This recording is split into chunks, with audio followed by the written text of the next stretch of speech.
Animal Crossing came out today for phones. Animal Crossing for phones? Mm-hmm. Did you play...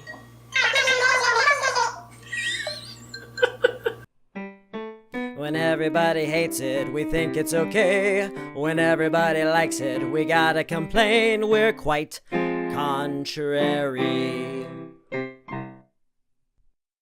Thank you, and welcome to Quite Contrary, the only show that's mathematically designed to disagree with you. I'm Zach Nanimus. Jonnydem. And today we are going to be talking about what I feel was a little bit of a surprise hit. And we are going to say hit, even though it wasn't well reviewed. It was well received by audiences.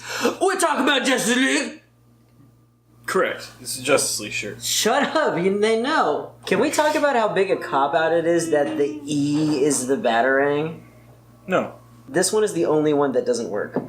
It works fine. No. That says fat. What? Fat. The bat. Because it's a bat? The bat. Stop it. It's a little convoluted of how we got to this point.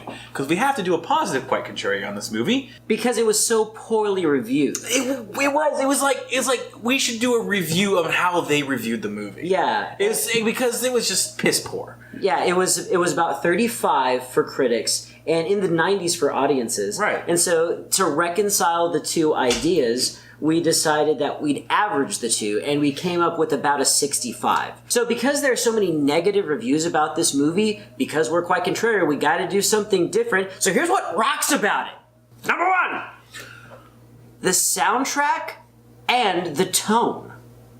So the reason that these two ideas are linked together is because all of the different elements of this movie really allow one another to fit into place, orchestrated, if you will, to a symphony of sound and sight and poetry and felicity of expression.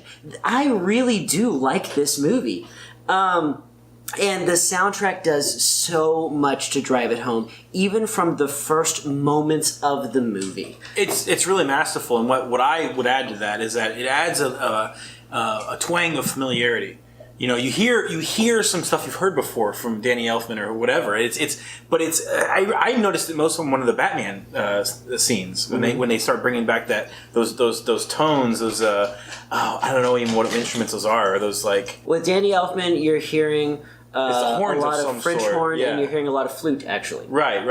But it's the horns, the deeper, darker, not darker, but the deeper, lower notes. You know, when those came in, and it was like, oh, that sounds super familiar to me, and it really helps. It really helps you bring And they even did that with some of the Superman stuff. Spoilers. They did that with some of the Superman stuff, lending back on John Williams' original score. You hear these things in there. And instead of bogging it down with additional exposition to explain each character, things like that, this movie allows its sound and visuals to actually set tones where we don't need to have the fact that Batman is back explained to us. We feel it in the music. Now, of course, a few movies come to mind immediately when I think about movies playing so well against their soundtracks. Think back to another DC classic, the 1989 Batman with Michael Keaton. A more recent example, the soundtrack to Ragnarok was amazing, and that worked very well. That was great, but if we're going to be talking about this, we have to talk about the best superhero score of all time, Nacho Libre. Encarnacion.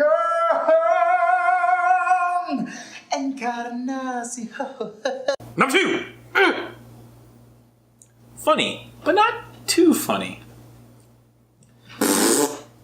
So the Justice League movie had some funny points. There were some really good jokes that landed throughout, with the exception of a couple in the third act that we kind of had complaints about. But overall, it was a net positive. It was a good, funny superhero movie. And you can chalk up the third act to kind of having a different director, ultimately. Right. Yeah, you can. Now, the movie Thor Ragnarok gets compared to Justice League a lot, especially recently, because the release dates were so close together. All right, and we want to draw another comparison. They get compared a lot? They do. They're not terribly similar movies at all. Well, they get compared a lot because of the opening weekend's numbers. Everyone keeps talking about how Justice League had to beat Ragnarok in the box office in the first weekend, and it didn't. Anyway, the point is, Ragnarok was too funny. That was one of our major complaints about the movie. It was a comedy that was kind of just masquerading as a superhero movie. Just one example of a slight spoiler here, like we often do in these videos. Like there was one of the best landed jokes was one that didn't seem like a joke at first, which was when Aquaman was just letting it all out. He's letting it all hang out. He was just telling everybody what he thought of everything. Oh, when he had one of those goofy, stupid exposition moments when he's like breaking down in front of the team. Even though I'm the tough guy, I have this tragic past. And it was so out of place in the movie. It felt so weird. And then the punchline hit, and we were like, that was great. He would have the magic lasso around his ankle the entire time. He had to tell the truth. Why that's such a beautiful moment is that, we did need this explanation of why Aquaman was the way that he is. Right. Okay? But we didn't need it in this movie. Right. But we got it in this movie through a joke. Right. And that's an example of how well they use their comedy, because ultimately comedy has a place in superhero movies. Actually, in dramas and actions and thrillers in general, it's there to break up the tension. And that is exactly what the comedy does in this movie. Now, you mentioned that really we get two kinds of superhero movies. We get dramas that can't land their jokes,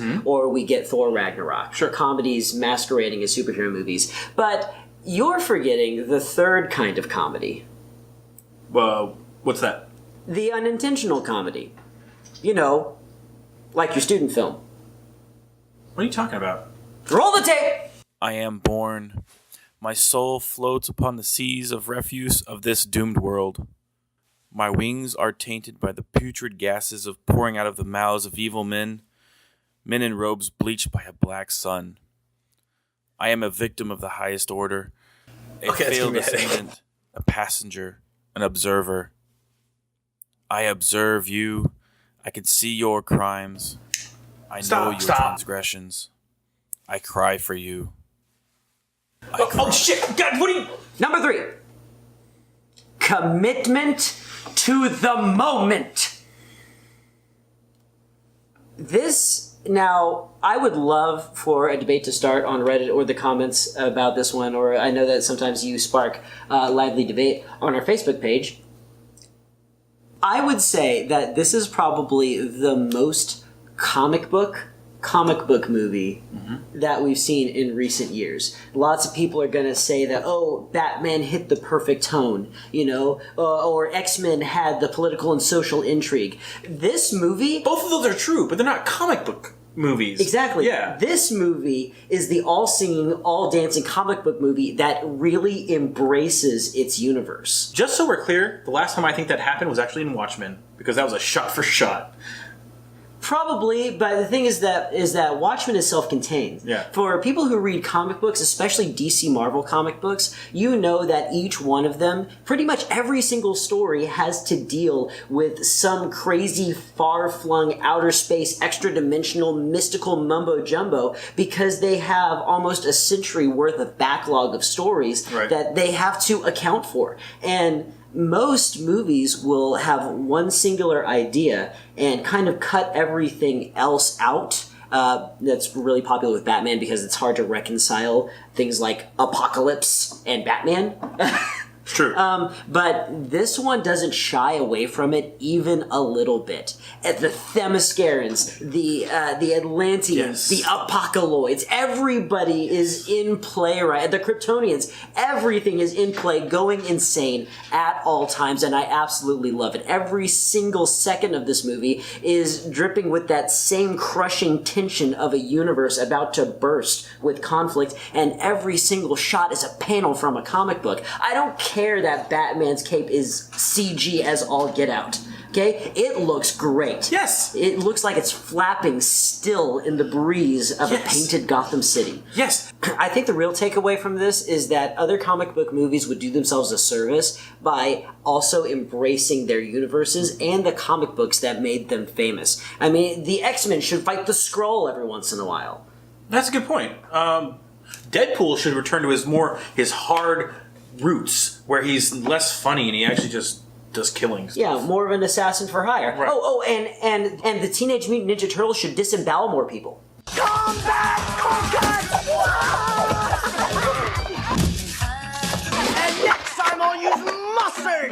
And that's our show, everybody. We want to thank everyone for hanging out to the very end. Once again, it really means a lot to us.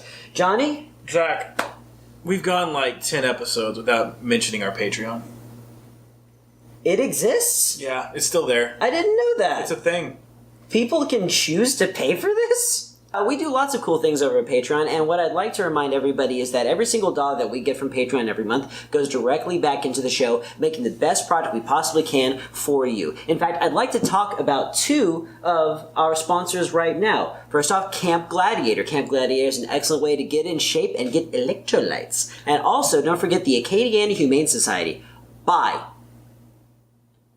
Don't buy. Adopt. Speaking of sponsors and Patreon and stuff like that, I'd like to put Puppy Mills. Sponsored by Puppy Mills. No! Leave a comment if you agree with us. You can debate that. But also, leave a comment and tell me what I should put behind Zach right now. Because I'm going to do it. If the best suggestion... Wait. No, in the next video. Not possible. In the next video. Okay. In the next video. So we'll do that.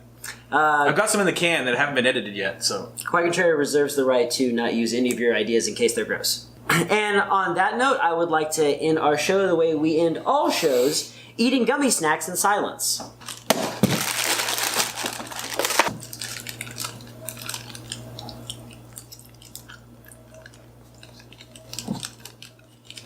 We bought these fruits. Shut up. No, Those Harvey snacks. Shut up!